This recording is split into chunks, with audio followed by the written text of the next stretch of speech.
There are moments in life when everything looks normal on the outside, yet something deep inside is withering.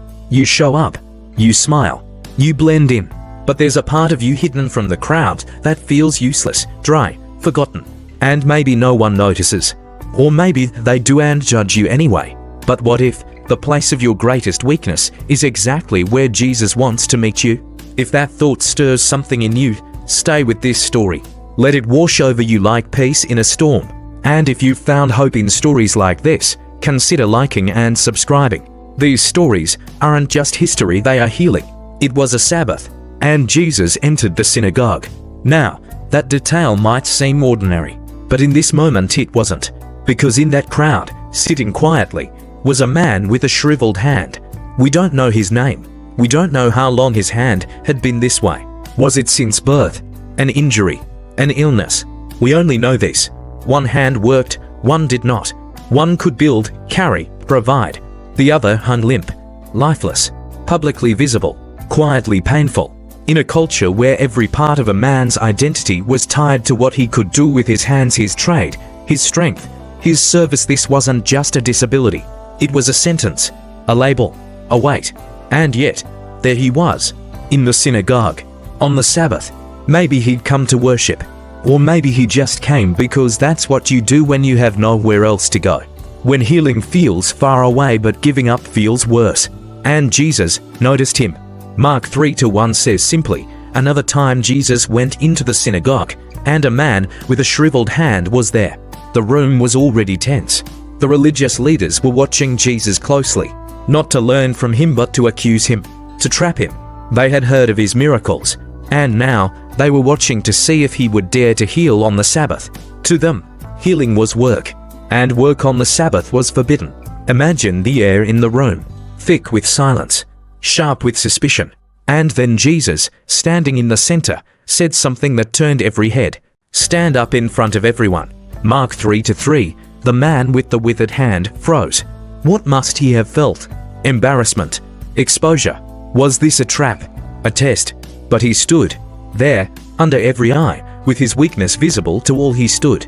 And then Jesus spoke to the crowd, not to the man, but to those watching. Which is lawful on the Sabbath, to do good or to do evil, to save life or to kill? Mark 3:4, silence. They said nothing. They had no answer, not because they didn't know, but because their hearts were already hardened. And Jesus looked around at them, his eyes burning with both anger and grief. Anger at their stubbornness, grief at their lack of compassion. Then he turned back to the man. One command, stretch out your hand. Mark 3:5, can you feel the tension? Jesus didn't touch him. He didn't speak healing into the air. He simply told the man to do what he hadn't been able to do, to stretch out what had withered. And in that moment, obedience became healing. The man stretched out his hand, and it was completely restored. Not partially, not over time, completely, instantly. The same hand that had been limp now opened with strength. And the crowd, shocked, but not everyone rejoiced. The Pharisees, Mark says, went out and began to plot with the Herodians how they might kill Jesus. Can you imagine that? A man was just healed, his life restored, and the response of the religious leaders was murder. Why? Because healing had come outside their control. Because compassion had broken through rules. Because love had revealed the hollowness of their religion. In ancient Judaism, physical deformity often carried spiritual shame. People believed that such conditions might be punishments for sin or evidence of God's disfavor. For Jesus to heal the man in public on the Sabbath wasn't just a miracle. It was a statement. This man is not forgotten. He is not cursed. He is not less. He is seen. He is worthy. He is whole. And for us, maybe the most powerful truth is this: Jesus didn't wait for the man to come to him. He called him forward. He met him in his weakness. And he asked for something the man couldn't give until Jesus made it possible. Sometimes healing begins when we take that step, when we stretch out what we've hidden, what we're ashamed of, what we think can never be restored. Jesus doesn't shame us for our withered places. He redeems them. The miracle had just happened. A shriveled hand, once lifeless, was now whole. The crowd had witnessed it. The man had felt it. The moment should have been filled with awe, with tears of joy, with whispers of wonder. But instead, the Pharisees stormed out. Mark tells us that they immediately began plotting with the Herodians' political enemies, now united by their hatred of Jesus. The healing of a man's hand had stirred something darker than disbelief. It had exposed hardened hearts. They weren't offended because the man was healed. They were offended because it didn't fit their version of God. To them, the Sabbath was sacred, a day of rest, a badge of righteousness. And in their minds, healing on the Sabbath violated that rest. It challenged their control. It broke their rules. But Jesus saw the Sabbath differently. To him, the Sabbath wasn't a cage. It was a gift. It wasn't about withholding goodness, but revealing the heart of God. A day meant to restore, not restrict. To heal, not to harden. That's why he healed the man in public. Not only to restore the withered hand, but to confront the withered hearts. Let that settle for a moment. Because sometimes, the miracle isn't just in what Jesus fixes, but in what he reveals. Pause here with me. Have you ever been in a place where someone else's healing bothered you? Where their breakthrough made you uncomfortable? It's easy to sympathize with the man whose hand was restored. But sometimes, if we are honest, we relate more to the Pharisees than we want to admit. We don't say it out loud, but something inside us stiffens when grace comes too freely. When someone we think doesn't deserve it gets healed. When rules are broken for restoration. When love seems reckless, messy, out of bounds. And yet that's exactly where Jesus walks. Right into our carefully guarded boundaries. He doesn't come just to comfort the broken. He comes to confront the proud. The Pharisees were not evil men. They were devout, disciplined, passionate about purity. But somewhere along the way, their zeal for holiness became hostility toward mercy. They confused separation with superiority. They forgot that holiness without compassion is hollow. Back in the synagogue, imagine the man. His hand now whole, fingers flexing, strength returning. He looks down at something he thought was lost forever and realizes it's his again. But there's no applause, no celebration, just tension. He stands in the middle of a storm. One that was never about him, but that changed everything for him. How often does that happen? Where our personal healing comes through someone else's courage. Where one person's obedience unlocks another's freedom. Jesus didn't just heal the man. He stood up for him, defended him, positioned him in the center of a hostile crowd, not to shame him, but to honor him. Because healing in the kingdom of God is never private. It echoes. It speaks.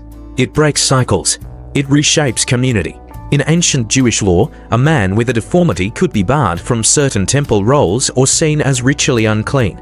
But Jesus, the true high priest, looked past religious exclusion and restored both the body and dignity of this man. There's a quiet lesson here, beneath the surface. Jesus called the man to stretch out his hand. But think about this: how did the man know which hand Jesus was asking for? He had two hands.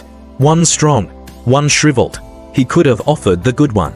The presentable one, the one that looked normal, but he didn't. He stretched out the broken one, and that's where the miracle met him. Jesus doesn't ask for what's already whole. He asks for what's wounded. He doesn't work around your weakness. He invites it forward. So many of us hide our withered places. We keep them tucked away behind smiles, behind silence, behind busy lives. We walk into churches and workplaces and homes with our limp concealed. We stretch out our strengths and hope no one sees what's missing. But Jesus sees. And he says, stretch it out. Stretch out the pain you thought you had to live with. Stretch out the shame that silenced you. Stretch out the fear that paralyzed you. Stretch out the hope you buried. Because he's not here to embarrass you. He's here to restore you. And yet, not everyone will celebrate your healing. Some will question it. Others will resent it. Because healing disrupts systems. It shakes assumptions. It reminds people that God is not limited by their boxes or their Sabbath rules. The man walked away that day with more than just a healed hand. He walked away marked. He would always remember the synagogue, the hush of the crowd, the voice of Jesus, the moment he dared to do what he could not do until grace made it possible. And for the rest of his life, whenever he reached for something, he would remember not just the power of God but the compassion of God. Because that's what healing really is. Not just the reversal of damage, but the restoration of dignity. Let's linger for a moment longer.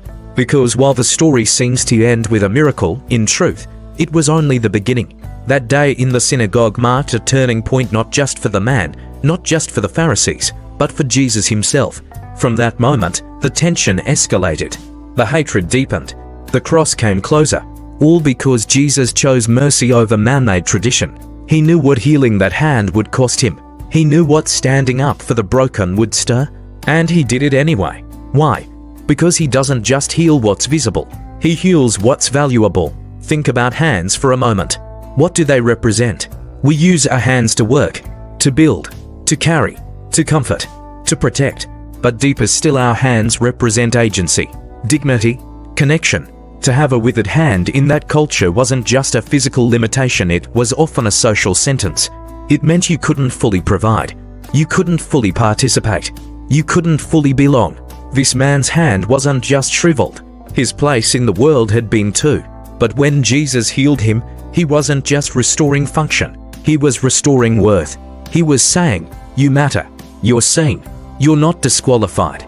Maybe that's what you need to hear today. That no matter how long something's been broken, no matter how long you've been dismissed, overlooked, or ashamed, you are not forgotten. And you are not disqualified. In fact, the very thing you thought would always hold you back could become the place where his power shows up the most. In Luke's version of this story, the man is simply a man. No name, no background, no title. And yet Jesus noticed him, not the prominent, not the perfect, not the powerful, just a man with a need. Isn't that comforting? That you don't need a title to be touched by God. That you don't need a platform to be pursued by heaven. You just need honesty. You just need to show up. Imagine again that moment. The synagogue, the hush, the staring eyes. Jesus turns and says, stretch out your hand. And the man obeys. No conditions, no explanations, just surrender. And in that one movement everything changes. Because obedience, even when it's terrifying, always opens the door to transformation. He didn't wait to understand. He didn't ask, what if it doesn't work? He didn't say, but it's been like this for years. He simply stretched, and heaven responded. I wonder how many of us are standing in that same moment. Maybe not in a synagogue, but in the middle of a choice. To stay hidden or to stretch. To hold on to control or to trust. To remain in familiar pain or to risk unfamiliar healing. Because the truth is, Jesus is still saying it. Still whispering to weary hearts, stretch out your hand. And he's not asking for perfection. He's asking for presence. He's asking for the part of you you'd rather hide. The fear, the doubt, the anger, the wound you stopped talking about, the prayer you gave up on, the hand you stopped using. He says, show me that, not to shame you but to free you. Because the God who sees also restores. Let's fast forward. We don't know what happened to the man after that day. Scripture goes quiet about him. But I imagine he walked out of that synagogue with his head higher.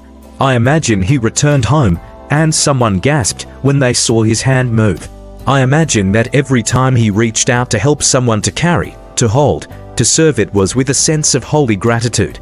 Because the hand that was once lifeless was now living proof. Proof that grace breaks through. Proof that rules don't heal, but love does. Proof that when Jesus enters your story, even the parts you thought were over get rewritten. And maybe that's why this story still matters. Not because of the miracle alone, but because of what it reveals about Jesus. That he sees the unseen, that he calls the unqualified, that he touches the untouchable, and that he never ever chooses silence when compassion is needed, even when it costs him everything. So now, the question isn't just what happened to the man. The question is, what's withered in you? What part of your life have you stopped believing can be restored? Where have you settled into a quiet resignation? What pain have you buried beneath years of pretending? Because today, in this moment, he's still speaking, he's still near, and he's still saying, stretch out your hand. Will you?